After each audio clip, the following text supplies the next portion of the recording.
you can feel free to take more space and I'm Arielle, and I'm an alcoholic. I'm not alone. For some reason, Don't scare me like that. That rumor went around my junior year. I don't know why or how that happened, but it did a little bit. Malik. It's not Malik. It's not true. Okay. But okay, there's a lot of cameras. When you run for political office, they're finding this. I am not an alcoholic. You're also Okay. not anonymous. So, the first club I joined at STI, and the club I joined most enthusiastically at STI, was not Model UN. It was the policy debate team. Overall, I mean, in terms of how I ended up at STI, that was one of the best decisions I made. But because it made me see how much I shouldn't be in debate, and also because there was one good thing about the policy debate team, and I took them with me. But yeah, I quit after 3 months and 2 tournaments, and one of them that I had to leave crying. And then Isabel was awesome and tried to help me transfer to LD, but that didn't work either.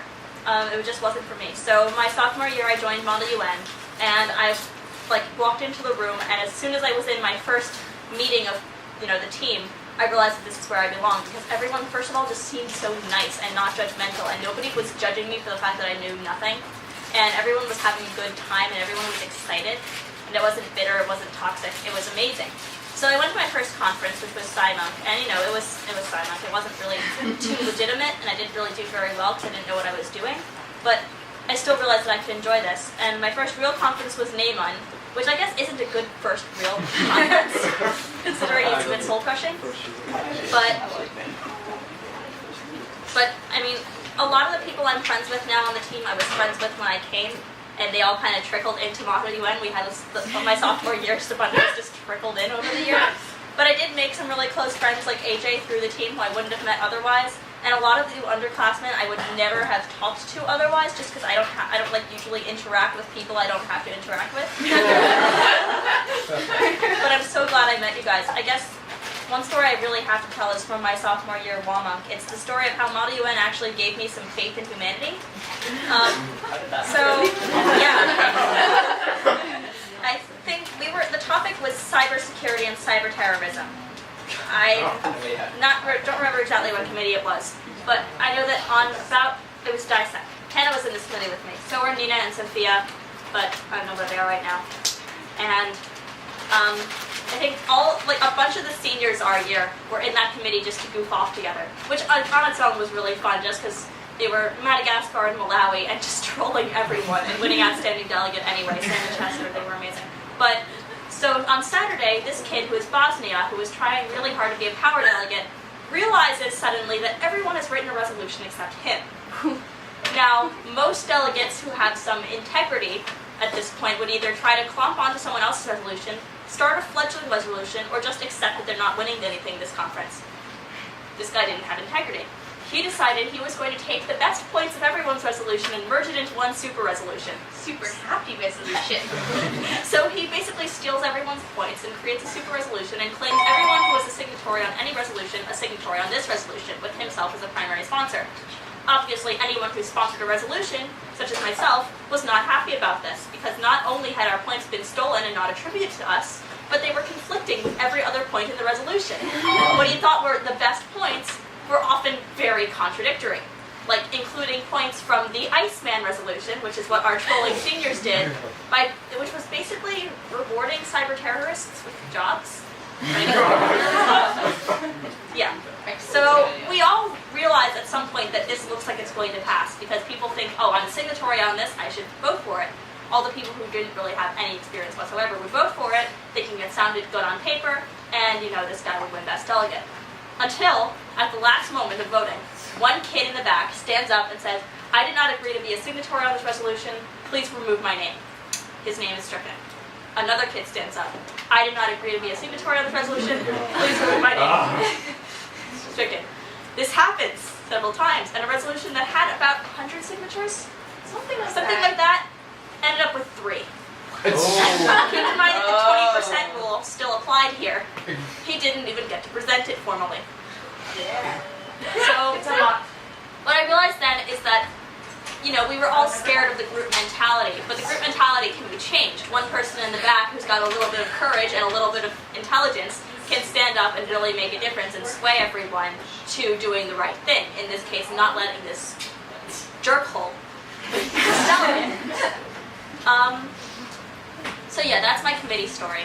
And I guess on a personal level, I've met so many great people and I've bonded so much more with people. I'll never forget all the late night conversations I've had with friends where, you know, you're your most honest at 3 a.m. to be quite honest. I'm sure when Nina comes back up here, she'll talk more about Bosnia. But And Equatorial Guinea. yeah. So, and I guess part of it is just that. Oh God, I was going to say something. Sorry. And I guess my other memories that are really strongest are all from Steinmach because, you know, I started as like a crisis staffer, ended up director general, and I had to interact with so many people doing that, working with all the crisis staffers, with all the chairs and directors, and seeing everyone's input and seeing everyone be able to use their creativity and their leadership skills to do something and to make something happen. And I feel like we've really gone through a lot together. Like, at our best moments, when we're winning best delegation or outstanding delegation or taking home 7 gavels at Busan this year, we're all really happy and celebrating together. And I remember at Walmart this year, I didn't win anything, but everyone who did win something was so supportive of me. And there are some environments where that would never happen, where I would be kind of an outcast or looked down upon because I didn't win anything, and that just didn't happen here. So I'm so grateful to be in an environment where that was okay. But furthermore, at the bad times, we stick together. When Horace Mann is being Horace Mann, we stick together. And I know Ross isn't here, but I really do have to commend him, and I hope he'll see this and realize that he's awesome, because when the Horace Mann thing broke this year, I won't go into detail, but he was the person I was screaming over Facebook at, like, what the hell do I do now? Help me through this. Like, you have to do this, you have to do this, giving him the laundry list of things to go do as director of the exterior. Probably cursing way more than I ever should again in my life.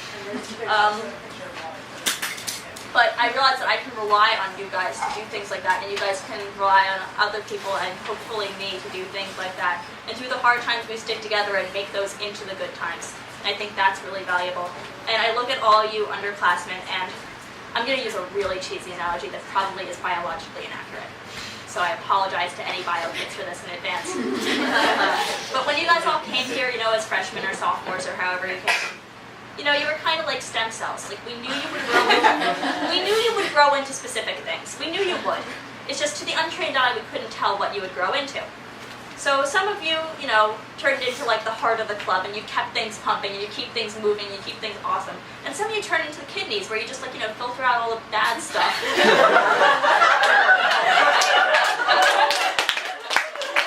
All the dirty work, so that all the good stuff can continue to run. Calling John a kid.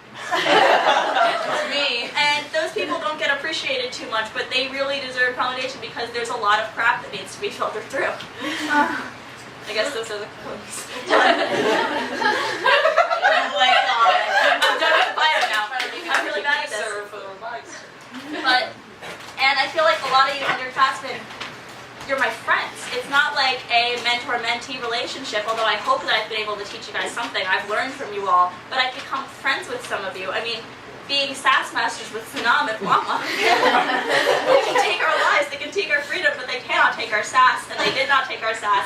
Never let them take your SAS. Because sometimes in committee, you know, it's good to win, it's good to do well, but sometimes you just have to say something to someone who's being a complete moron, and God grant you the strength to not be obnoxious about it like I am. But, so yeah. And I just want to thank all of you for creating an environment where I really do feel comfortable. And this really is a family. And I'm going to be visiting it with you guys a lot. I'm not done now that I'm graduating. I'm coming back to Steinmach next year. I'm crashing the picnic next year. And seniors, if you're in Model UN, I'll see you on the circuit next year. If you're not in Model UN, we're still going to see each other. It's going to happen. And I'm going to miss all of you. And I'm just so glad I joined this club. Thank you.